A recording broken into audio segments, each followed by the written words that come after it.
आज 12th class के लिए एक नया वीडियो जो आपके लिए बहुत अच्छे कंटेंट से आज हम डील करने वाले हैं। तो आप लोग इसे ज़्यादा से ज़्यादा लोगों में शेयर करो, सब्सक्राइब करो और लाइक करो, ठीक है, क्योंकि अब आपके लिए वीडियो आती रहेंगी। ठीक, चलिए देखिएगा। क्लास 12th के लिए पहला यूनिट है आपका इलेक्ट्रोस्टैटिक, स्थिर वैद्युतिकी। और स्थिर वैद्युतिकी के अंदर चैप्टर नंबर 1 विद्युत आवेश कूलाम का नियम एवं विद्युत क्षेत्र। और इसमें हम बिल्कुल बहुत अच्छे से स्टडी करने वाले हैं। अब 12th क्लास वालों, हिंदी मीडियम वालों के लिए, यूपी बोर्ड के लिए, ठीक है। तो जरा सुनेंगे। सबसे पहले बात करेंगे, ये जो इलेक्ट्रोस्टैटिक है, स्थिर वैद्युत है, वो हमारा एक विद्युत की शाखा है। क्या है? एक शाखा है। और पहले हम बात कर लेंगे विद्युत के बारे में। तो विद्युत की क्या है सर? वैद्युत विज्ञान की वह शाखा, यानी भौतिक विज्ञान की वह शाखा, भौतिक विज्ञान की वह शाखा जिसके अंतर्गत आवेश की स्थिर अवस्था तथा गतिशील अवस्था का अध्ययन किया जाता है, वो हमारी कहलाती है वैद्युतिकी। क्योंकि वैद्युतिकी को दो भागों में बांटा गया है, एक है स्थिर वैद्युतिकी और एक है हमारी गतिशील वैद्युतिकी। अब सबसे पहले बात करते हैं ये स्थिर वैद्युतिकी क्या है। स्थिर वैद्युतिकी को बोलते हैं इलेक्ट्रोस्टैटिक। इलेक्ट्रो मीन्स होता है चार्ज, क्या होता है? चार्ज। और स्टैटिक मीन्स होता है रेस्ट। जहां चार्ज एट रेस्ट होता है, यानी कि आवेश विराम अवस्था में रहता है। कैसा रहता है? विराम अवस्था में होता है, वही हमारी कहलाती है इलेक्ट्रोस्टैटिक। और वही बात करेंगे गतिशील वैद्युतिकी की। तो गतिशील वैद्युतिकी, इलेक्ट्रो माने चार्ज होता है, इलेक्ट्रो मीन्स है चार्ज, और डायनामिक मतलब होता है गति की, यानी गति की या गतिशील, यानी मोशन, यानी कि चार्ज एट मोशन, यानी कि आवेश कैसी अवस्था में रहता है? गति की अवस्था में। तो यहां हम पढ़ेंगे कि अब ये स्थिर वैद्युतिकी क्या है। तो स्थिर वैद्युतिकी की बात करेंगे तो स्थिर वैद्युतिकी यानी कि वैद्युतिकी की वह शाखा जहां आवेश की विराम अवस्था या स्थिर अवस्था का अध्ययन किया जाता है, इलेक्ट्रोस्टैटिक कहलाता है। ठीक है। और यहां बात करेंगे गतिशील वैद्युतिकी की। तो वैद्युतिकी की वह शाखा जिसके अंतर्गत आवेश की गतिशील अवस्था का अध्ययन किया जाता है, उसे हम कहते हैं गतिशील वैद्युतिकी।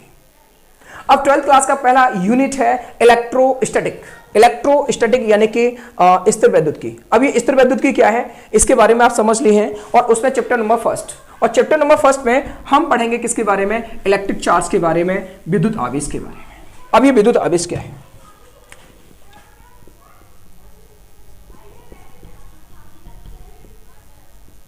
विद्युत आवेश के बारे में हम समझेंगे, इसे इंग्लिश में बोलते हैं इलेक्ट्रिक चार्ज। अब ये इलेक्ट्रिक चार्ज क्या होता है? इलेक्ट्रिक चार्ज का, इसे इलेक्ट्रिक चार्ज क्यों बोला गया, या इलेक्ट्रिसिटी वर्ड कहां से लिया गया, इलेक्ट्रिक चार्ज कहां से लिया गया, तो इसको हम समझेंगे। जब एक बादलों के इधर से उधर, यानी कि आपने देखा है कि जब बारिश के मौसम में बादल इधर से उधर जाते हैं, यानी एक साइड से दूसरी साइड में जाते हैं, तो वो आपस में घर्षण करते हैं। तो घर्षण के कारण दो पॉजिट्रॉन, जब दो इलेक्ट्रॉन आपस में टकराते हैं या मिलते हैं, तो उनके घर्षण के कारण दो गामा फोटोन ऊर्जा उत्पन्न होती है, जो एक तड़तड़ाहट बिजली के साथ हमें दिखाई देती है। साइंटिस्टों ने इस पर बहुत ज्यादा गौर किया, और जब इसके बारे में अध्ययन करना स्टार्ट किया, तो वहां सर हमारा एक इलेक्ट्रा शब्द था, जो लैटिन लैंग्वेज का वर्ड था इलेक्ट्रा। इस इलेक्ट्रा मीन्स था टू साइन। टू साइन मतलब एक प्रकार की चमक, अद्भुत चमक, सरप्राइजिंग, और जिससे बना था इलेक्ट्रिक चार्ज। यानी कि एक लैटिन भाषा का वर्ड है इलेक्ट्रा। इलेक्ट्रा का मतलब है टू साइन, एक प्रकार की चमक, और उससे बना था हमारा इलेक्ट्रिसिटी या इलेक्ट्रिक चार्ज। अब पढ़ते हैं इलेक्ट्रिक चार्ज क्या होता है। जब हम अपने बालों में कंघी करते हैं, तो बाल हमारी कंघी की तरफ कुछ चटचट की आवाज करते हैं या उसकी तरफ आकर्षित होते हैं, तो उस कंघी के अंदर एक गुण निहित हो जाता है, उसके अंदर एक गुण विद्यमान हो जाता है, तो उसी गुण को हम विद्युत आवेश कहते हैं। तो हम कह सकते हैं, साइंटिस्टों ने किस प्रकार से इसके बारे में समझाया, कई तरह के बहुत सारे मत दिए थे इसमें, लेकिन उससे पहले हम पढ़ते हैं कि इसके डीपली अध्ययन के लिए कि किसने इसके बारे में क्या मत दिया होगा। सबसे पहले इसका कहां से उत्पत्ति हुई, इसके बारे में कहां से लोगों के बारे में जानने की इच्छा प्रकट हुई होगी, उसे समझते हैं। तो सबसे पहले बात करें, कोई नहीं जानता था, लगभग 600 BC की बात है। 600 BC, ठीक है। 600 BC में एक दार्शनिक थे, दार्शनिक बोलते हैं फिलोसोफर, दार्शनिक फिलोसोफर, एक दार्शनिक जिनका नाम था थेल्स। 620 ईस्वी में एक दार्शनिक थे जिनका नाम था थेल्स। इन्होंने बताया था यदि अंबर को रेशम से रगड़ते हैं, जब हम अंबर को रेशम से रगड़ें, घर्षण करें, तो वो विद्युतमय हो जाते हैं। क्या हो जाते हैं? विद्युतमय हो जाते हैं, जिनमें विद्युत का गुण विद्यमान हो जाता है, यानी कि वो आकर्षण या प्रतिकर्षित करने लगते हैं। लेकिन जब लोगों को इसके बारे में विशेष अध्ययन नहीं था, विशेष जानकारी नहीं थी, तो इनकी ये बात दबी की दबी रह गई। उसके बाद फिर सन 1600 ईस्वी में एक साइंटिस्ट, एक वैज्ञानिक, जो इंग्लैंड के वैज्ञानिक थे, जिनका नाम था डॉक्टर गिलबर्ट। इंग्लैंड के वैज्ञानिक ने सन 1600 ईस्वी में डॉक्टर गिलबर्ट ने बताया कि ऐसी बहुत सारी चीज है जो थेल्स ने बताई है, यानी कि अंबर और रेशम ही नहीं, इन्हें छोड़कर बहुत सारी चीज है। अंबर, रेशम, गंधक, एबोनाइट की छड़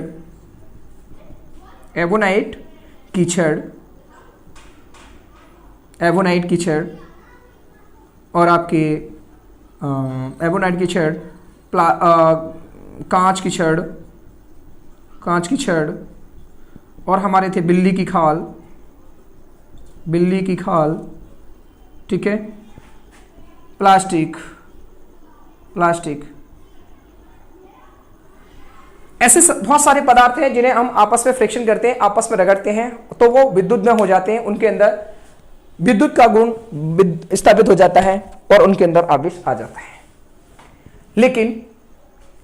लेकिन इस बारे में चर्चा की गई और बारी बारी से अध्ययन किए गए, बहुत सारे इसके लिए प्रैक्टिकल्स किए गए, बहुत सारे अध्ययन किए गए। तब बेंजामिन फ्रैंकलिन, इसके बाद एक साइंटिस्ट और हुए सन 1750 ईस्वी में। बेंजामिन, अमेरिकी वैज्ञानिक, कहाँ के थे? अमेरिकी वैज्ञानिक बेंजामिन फ्रैंकलिन।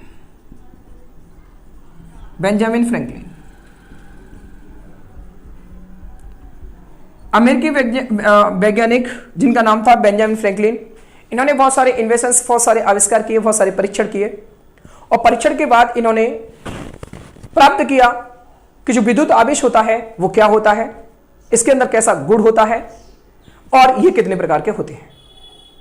बेंजामिन फ्रैंकलिन एक बार पतंग उड़ा रहे थे, मौसम थोड़ा गड़बड़ होता है, बादल होते हैं। जब बादल एक जगह से दूसरी जगह की तरफ हम फ्रिक्शन कर रहे होते हैं, जब टकराते हैं आपस में तो फ्रिक्शन करते हैं। जब बादलों का जब फ्रिक्शन होता है तो उनके फ्रिक्शन होने के बाद एक तरह से एक बिजली दिखाई देती है, एक चमक दिखाई देती है, अद्भुत चमक, और इसे ही बाद में अध्ययन करने के पश्चात विद्युत आवेश बोला गया। अब विद्युत आवेश क्या है? आपने भी एक बहुत सारे एग्जाम्पल्स, बहुत सारे उदाहरण देखे होंगे, सुने होंगे कि जब हम जाड़े के मौसम में अपने कपड़ों को उतारते हैं तो हमारे जो रोंगटे यानी कि जो बाल होते हैं छोटे छोटे छिद्रों में, वो उसकी तरफ आकर्षित होते हैं। तो इसका मतलब कि उनके अंदर एक गुण विद्यमान हो चुका है। जिस प्रकार से आपने देखा होगा जब हम बालों को कंघी करते हैं तो कंघी करने पर बालों की तरफ, बाल हमारे उस कंघी की तरफ आकर्षित होते हैं, उसकी तरफ अट्रैक्ट होते हैं, उसकी तरफ आकर्षित होते हैं। तो इसका मतलब उस बॉडी के अंदर कुछ ना कुछ गुण विद्यमान है। तो वही गुण विद्युत आवेश है, वही गुण क्या कहलाएगा? विद्युत आवेश। तो हम कह सकते हैं कि किसी पदार्थ का वह गुण आवेश क्या होगा? विद्युत आवेश क्या होगा? तो किसी पदार्थ का वह गुण जो विद्युत तथा चुंबकीय प्रभाव का अनुभव करता है, वह हमारा क्या कहलाता है? विद्युत आवेश कहलाता है। यानी कि the characteristic of the matter that is field electric and magnetic effects that is called electric charge. विद्युत आवेश क्या होता है कि किसी पदार्थ का वह गुण जो विद्युत तथा चुंबकीय प्रभाव का अनुभव करता है, वह विद्युत आवेश कहलाता है। लेकिन जब इसका और भी अध्ययन किया गया तो देखते हैं कि जब हम बॉडियों को एक दूसरे से चार्ज करते हैं, मानो कि एक बॉडी हमारे पास ही है, बॉडी भी ये है, तो इसमें से मान लो कि बॉडी दृढ़ आवेश से आवेशित थी। इन बॉडियों को जब हमने क्या किया, आपस में चिपका के रखा, तो ये बॉडी भी उसी चार्ज से आवेशित हो गई थी, सेम चार्ज से। तो यहां हमने देखा कि कुछ इलेक्ट्रॉन इस बॉडी से ट्रांसफर हुए। तो उसके बाद हमारी डेफिनेशन बनी कि इलेक्ट्रॉनों के स्थानांतरण या प्रवाह से हम एक परिभाषा और बना सकते हैं कि इलेक्ट्रॉनों के, तो यहां से यहां तक कुछ गया है, वो गए हैं इलेक्ट्रॉन। तो इलेक्ट्रॉनों के स्थानांतरण या प्रवाह को ही विद्युत आवेश कहते हैं। क्या परिभाषा होगी कि इलेक्ट्रॉनों के स्थानांतरण या प्रवाह को ही विद्युत आवेश कहते हैं। प्रवाह मतलब फ्लो, समझ रहे हैं। तो विद्युत आवेश को समझ सकते हैं बहुत सारे माध्यम। बेंजामिन फ्रैंकलिन ने बहुत सारे इनके बारे में अध्ययन किए। इन्होंने एक स्टैंड लिया और वहां पर एक आवेशित छड़ ली, मान लो कि ये धन आवेशित छड़ थी। जब इन्होंने क्या किया कि धन आवेश छड़ को इसके पास लाए तो इसे दूर चली जाती है, यानी कि प्रतिकर्षित होती है, प्रतिकर्षित होती है। और वहीं इस छड़ के पास यदि अलग प्रकार से आवेशित यानी विपरीत आवेश से आवेशित कोई एक छड़ लेके आए तो ये उसकी तरफ आकर्षित होती है। आकर्षण मतलब उसकी तरफ हो जाती है। इस प्रकार का उन्होंने सबसे पहले प्रयोग किया, लेकिन ये बाद में जाके फेल हुआ। तो इसके माध्यम से समझ में आया कि आवेश के अंदर कुछ काम करते हैं जो इलेक्ट्रॉन्स होते हैं, लेकिन जब हम किसी आवेशित छड़ के पास धनावेशित छड़ से आवेशित छड़ के पास यदि कोई धनावेशित छड़ को लाते हैं तो वो प्रतिकर्षित करती है, और जबकि ऋण आवेशित छड़ को लाते हैं तो वो आकर्षित करती है। तो यहाँ से कुछ गुण भी निकल के आए, कुछ प्रॉपर्टी निकल के आए। तब हमने इसका अध्ययन भी किया। तब उन्होंने अध्ययन करने के पास बहुत सारे परीक्षण किए इस सिस्टम को लेके, इस जानकारी को लेकर के। तो वो जुटा पाए कि विद्युत आवेश दो प्रकार के होते हैं। विद्युत आवेश कितने प्रकार के होते हैं? दो प्रकार के होते हैं। तो विद्युत आवेश के बारे में बात करेंगे तो विद्युत आवेश कितने प्रकार के होते हैं? दो प्रकार के होते हैं।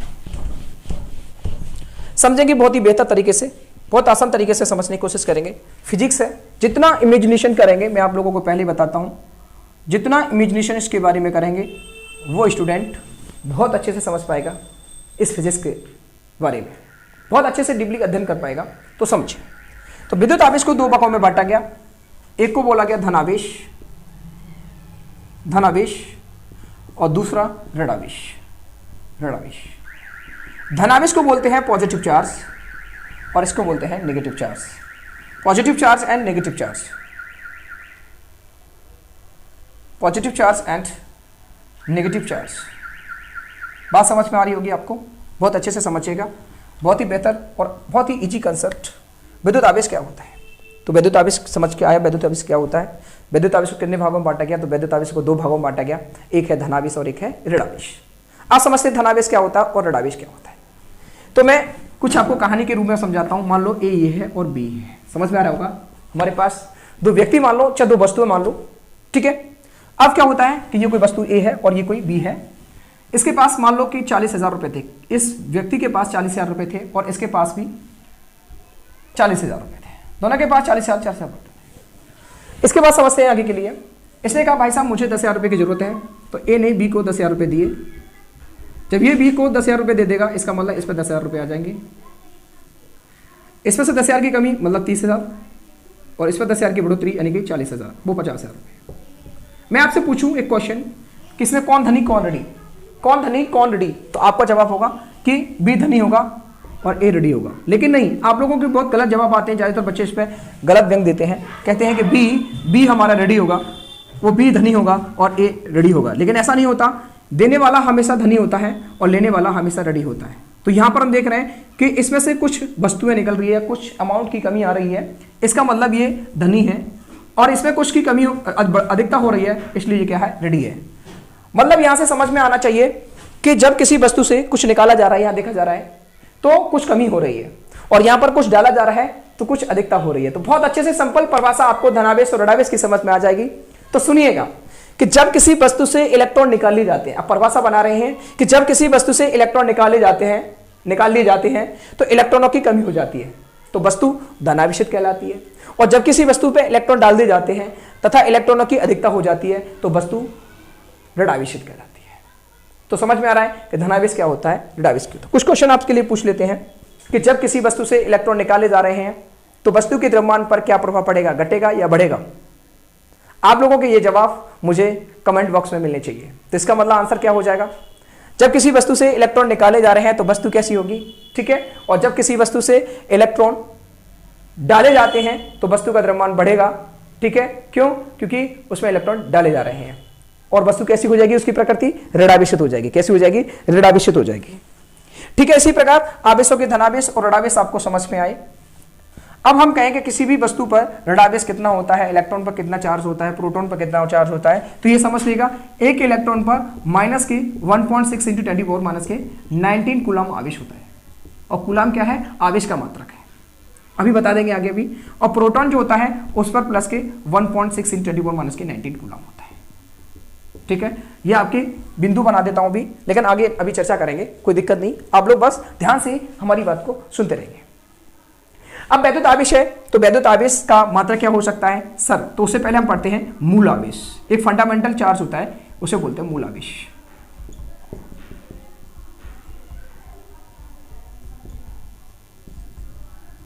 फंडामेंटल चार्ज यानी कि मूल आवेश। मूल आवेश क्या होता है, तो किसी भी वस्तु पर न्यूनतम संभव आवेश को ही, किसी वस्तु पर न्यूनतम संभव आवेश को ही मूल आवेश कहते हैं। जी हाँ, किसी वस्तु पर कितना, जितना न्यूनतम संभव आवेश, जैसे एक इलेक्ट्रॉन पर कितना न्यूनतम संभव आवेश है 1.6 इंटू 10, प्रोटॉन कितना है सर इतना, तो इसका मतलब किसी वस्तु पर न्यूनतम संभव आवेश को ही मूल आवेश कहते हैं। इसे स्मॉल ई से प्रदर्शित करते हैं और ई बराबर हो जाएगा 1.6 इंटू 10 माइनस के 19 कूलम। ठीक है, चलिए अब मूल आवेश के बारे में समझ लिए हैं, तो इसका मतलब सर अब आवेश का मात्रक क्या हो सकता है, तो इसे लिखेंगे कि मूल आवेश चार्ज, और चार्ज का MKS में या SI में, SI मात्रक CGS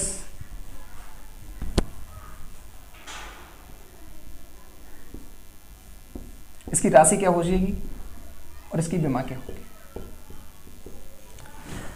SI मात्रक हुआ इसका कूलम, इसे कैपिटल C से प्रस्तुत करते हैं। और जहां जहां कहीं भी आपको कूलम यदि कैपिटल से, कैपिटल लेटर से डिनोटेट किया गया है, तो समझ लेना वो उस वैज्ञानिक के नाम पर है, उस वैज्ञानिक के नाम पर है। ठीक है, इसके बाद CGS, इसे हम बोलते हैं ESU यानी कि